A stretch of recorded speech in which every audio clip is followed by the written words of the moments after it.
According to the National Electrical Code, you are not required to tap both sets of parallel feeders for the new load center. Tapping just one set of feeders is permissible. The 350 kc mil aluminum tap conductor you intend to use is appropriately sized for 250 amp load. The length of the tap conductor should be as short as possible, and in your situation, since the tap is less than 10 feet, the 350 kc mil aluminum conductor is acceptable. While grounding bushings on the 4-inch nipples from the panel boards to the trough are not strictly required, they can offer added grounding protection. They establish a connection between the grounding conductors within the nipples and the trough, guaranteeing a continuous grounding pathway. The ampacity of the 400 kc mil aluminum feeders, which is 600 amps, exceeds the circuit's current draw, which is 100 amps. This indicates the existing feeders possess adequate capacity to accommodate the added 250 amp load. When tapping parallel feeders, verifying that the tap conductors linked to the same phase on both sides of the tap is crucial. This action prevents current imbalances within the parallel circuit. The new load center should be appropriately coordinated with the existing panel boards to ensure selective tripping. Let's delve deeper into each of these aspects. Firstly, understanding the NEC stance on tapping feeders is vital. The code permits tapping a single set of parallel feeders, which provides flexibility in design and installation. However, it's paramount to adhere to specific requirements to maintain safety and code compliance. Secondly, conductor sizing is critical for safe and efficient electrical distribution. The selection of a 350 kc mil aluminum conductor for a 250 amp load aligns with standard ampacity tables and ensures the conductor can handle the intended current without overheating or causing voltage drop issues. Remember to consult the appropriate NEC tables for ampacity based on conductor material, insulation type, and installation method. Thirdly, the length of the tap conductor plays a role in voltage drop and overall circuit performance. The NEC imposes limitations on tap conductor lengths to prevent excessive voltage drop, which can impair equipment operation and efficiency. Since your tap is less than 10 feet, the 350 kc mil aluminum conductor meets the length requirements. Fourthly, grounding bushings offer enhanced grounding protection by creating a secure connection between the conduit and the enclosure. While not mandated in every situation, using grounding bushings provides an additional layer of safety by ensuring a low impedance ground path. This is particularly important in systems where fault currents can be high. Fifthly, assessing the existing feeder capacity is crucial before adding any new load. In your case, the 400 kc mil aluminum feeders have an ampacity of 600 amps, which far exceeds the current draw of 100 amps. This indicates that the feeders have ample capacity to handle the additional 250 amp load. However, it's essential to verify this calculation and consider any potential future load growth. Sixthly, maintaining balanced current draw in parallel circuits is essential for preventing overheating and ensuring proper operation. When tapping parallel feeders, ensuring that the tap conductors connect to the same phase on both sides of the tap is critical. This prevents current imbalances, which can lead to uneven loading of the conductors and potential equipment damage. Seventhly, coordinating the new load center with the existing panel boards is vital for selective tripping. Selective tripping ensures that only the circuit closest to the fault trips, minimizing disruption to the rest of the system. This is achieved by selecting appropriate overcurrent protective devices with different trip characteristics. In summary, tapping parallel feeders for new load center requires careful consideration of NEC requirements, conductor sizing, tap lengths, grounding bushings, feeder capacity, balanced current draw, and selective tripping. By adhering to these guidelines, you can ensure a safe, compliant, and efficient electrical installation. Now, let's elaborate on some of these points. When selecting the appropriate conductor size, you need to consider several factors, including the ampacity of the conductor, the ambient temperature, and any directing factors that may apply. The NEC provides tables that list the ampacity of various conductors based on their size, material, and insulation type. However, these ampacity values are based on specific conditions, such as an ambient temperature of 30 degrees Celsius. If the ambient temperature is higher than 30 degrees Celsius, you need to direct the conductor's ampacity accordingly. Directing factors are provided in the NEC and are based on the conductor's insulation type and the ambient temperature. In addition to ambient temperature, you may also need to direct the conductor's ampacity if it is installed in a raceway or cable tray with other conductors. The NEC provides tables that list the directing factors for various numbers of conductors in a raceway or cable tray. When calculating the required conductor size, you also need to consider the voltage drop. Voltage drop is the reduction in voltage that occurs along a conductor due to its resistance. Excessive voltage drop can impair equipment operation and efficiency. The NEC recommends that the voltage drop in a feeder circuit should not exceed 3%. To calculate the voltage drop, you need to know the conductor's resistance, the length of the conductor, and the current flowing through the conductor. The NEC provides tables that list the resistance of various conductors based on their size and material. Once you have calculated the voltage drop, you can compare it to the NEC recommended limit. If the voltage drop exceeds the limit, you need to increase the conductor size or shorten the length of the conductor. Grounding bushings are used to provide a low impedance ground path between the conduit and the enclosure. This helps to protect against electrical shock and equipment damage in the event of a fault. Grounding bushings are typically made of metal and have a sharp edge that bites into the conduit.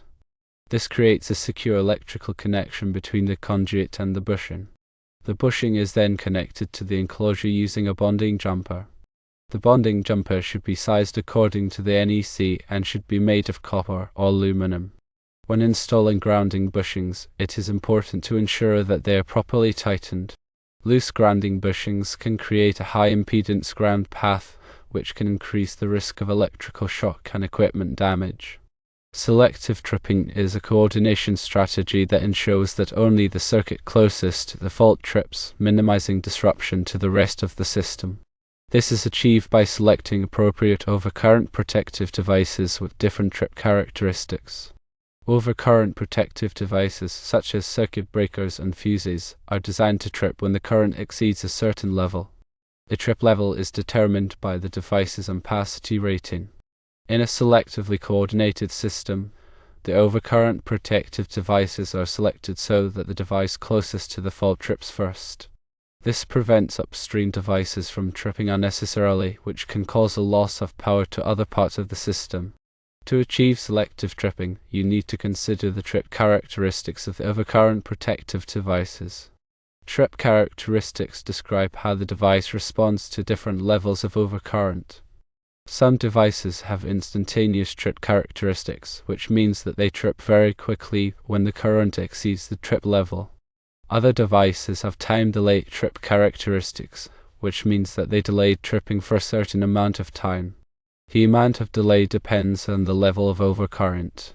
By selecting overcurrent protective devices with different trip characteristics, you can ensure that the device closest to the fault trips first, minimizing disruption to the rest of the system. In addition to these considerations, it is also important to follow all applicable codes and standards when installing electrical equipment. The NEC is the primary code that governs electrical installations in the United States. However, there may also be local codes and standards that apply. It is important to be familiar with all applicable codes and standards before starting any electrical work. By following these guidelines, you can ensure a safe, compliant, and efficient electrical installation. Consider the ambient temperature. High temperatures can reduce the ampacity of conductors, requiring you to select a larger conductor size.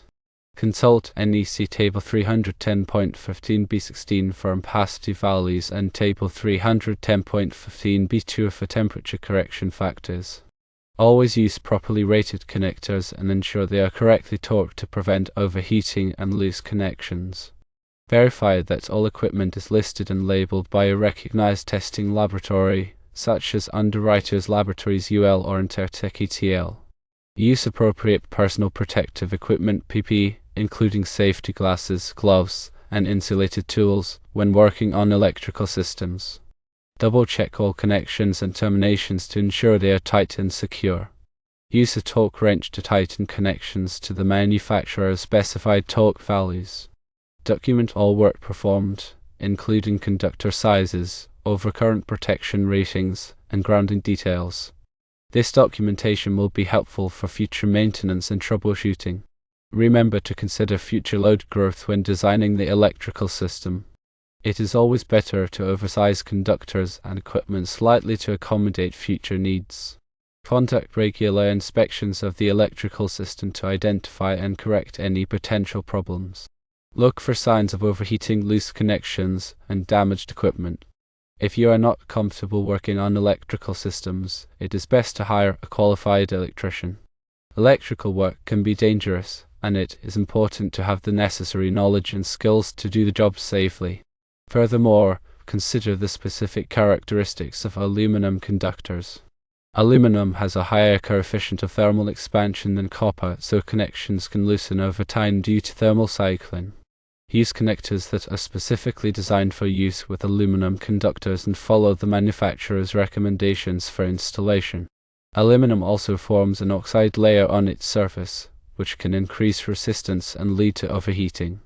Use an oxide-inhibiting compound when making connections to aluminum conductors to prevent oxidation. When tapping parallel feeders, it is important to ensure that the tap conductors are the same size and material as the feeder conductors. This will help to ensure that the current is evenly distributed between the parallel conductors. It is also important to ensure that the tap conductors are properly supported and protected from physical damage.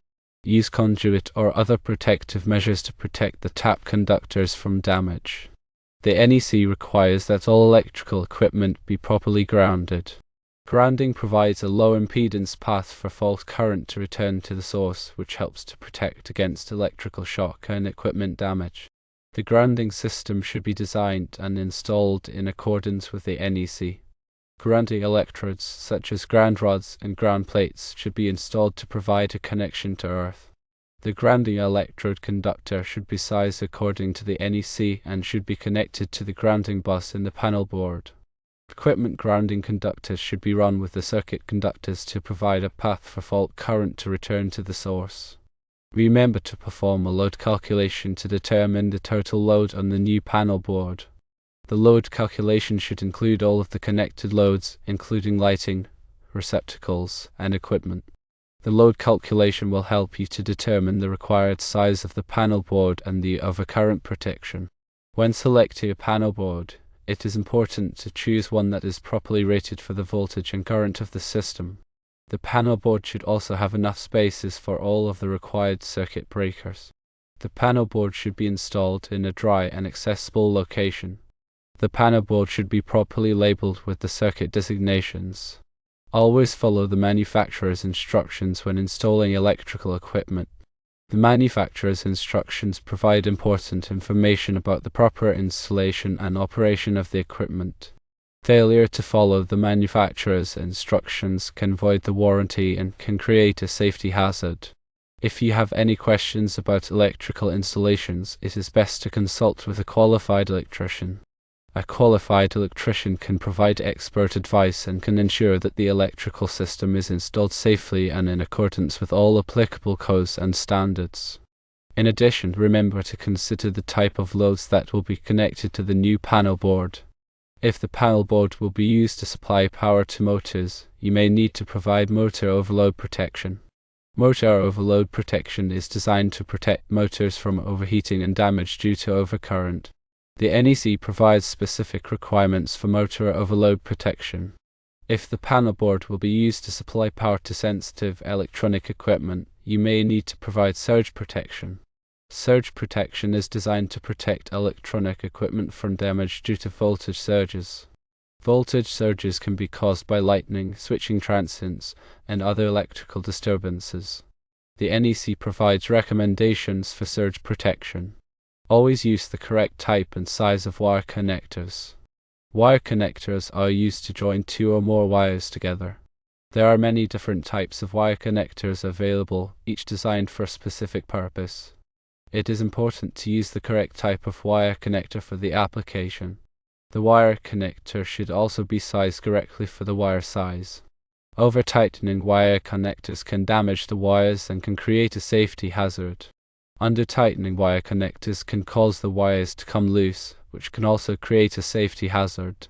Use a torque wrench to tighten wire connectors to the manufacturer's specified torque values. Keep the work area clean and organized. A cluttered work area can increase the risk of accidents. Keep tools and materials organized and out of the way. Clean up any spills immediately. Never work on electrical equipment when you are tired or distracted. It is important to be alert and focused when working on electrical equipment. Fatigue and distractions can increase the risk of accidents. If you are taking medication that makes you drowsy, do not work on electrical equipment. Never work on electrical equipment alone. It is always best to have someone else present in case of an emergency. The other person can provide assistance if you need it and can call for help if necessary. Always keep a fire extinguisher nearby when working on electrical equipment. Electrical fires can be very dangerous and can spread quickly. Make sure that the fire extinguisher is properly charged and that you know how to use it. It is important to have a comprehensive understanding of the electrical system before making any modifications. This includes understanding the purpose of each component, the current flow, and the potential hazards. Thoroughly inspect the existing electrical system. Look for any signs of damage, wear, or corrosion. Pay close attention to the condition of the wires, connectors, and overcurrent protective devices. Verify that all components are properly rated for the voltage and current of the system. Ensure all grounding and bonding connections are secure and properly sized. Check the tightness of all connections. Loose connections can cause overheating, arcing, and potential fire hazards. Retorque all connections to the manufacturer's specified torque values. Use a calibrated torque wrench to ensure accurate tightening. Use proper lockout/tagout procedures. Before working on any electrical equipment, disconnect the power and lock out the circuit breaker or disconnect switch. Tag the disconnect with a warning label to prevent accidental re-energization. Use appropriate test equipment to verify that the circuit is de-energized. Do not rely solely on the position of the circuit breaker or disconnect switch. Use a voltmeter or other appropriate test equipment to verify that the circuit is de-energized before working on it. Provide adequate ventilation. When working in enclosed spaces, ensure adequate ventilation to prevent the buildup of flammable or explosive gases. Use a portable fan to circulate air and remove fumes. Be aware of potential arc flash hazards. Arc flash is a dangerous electrical explosion that can occur when working on energized equipment. Wear appropriate arc flash PPE, including a face shield, gloves, and arc-rated clothing to protect yourself from arc flash hazards. Follow safe work practices. Always follow safe work practices when working on electrical equipment. This includes keeping a safe distance from energized equipment, using insulated tools, and avoiding contact with water or other conductive materials. Do not take shortcuts or bypass safety procedures. Shortcuts can increase the risk of accidents and injuries. If you are unsure about something, ask for help. It is always better to be safe than sorry. Do not hesitate to ask a qualified electrician or other experienced professional for assistance if you are unsure about any aspect of the electrical installation. Remember to consult the local electrical codes and regulations. In addition to the NEC, there may be local electrical codes and regulations that apply to your area. Be sure to consult these codes and regulations before starting any electrical work. Finally, prioritize safety above all else. Electrical work can be dangerous, so it is important to prioritize safety above all else. Take your time, follow safe work practices, and do not hesitate to ask for help if you are unsure about something. By following these guidelines, you can ensure a safe and successful electrical installation.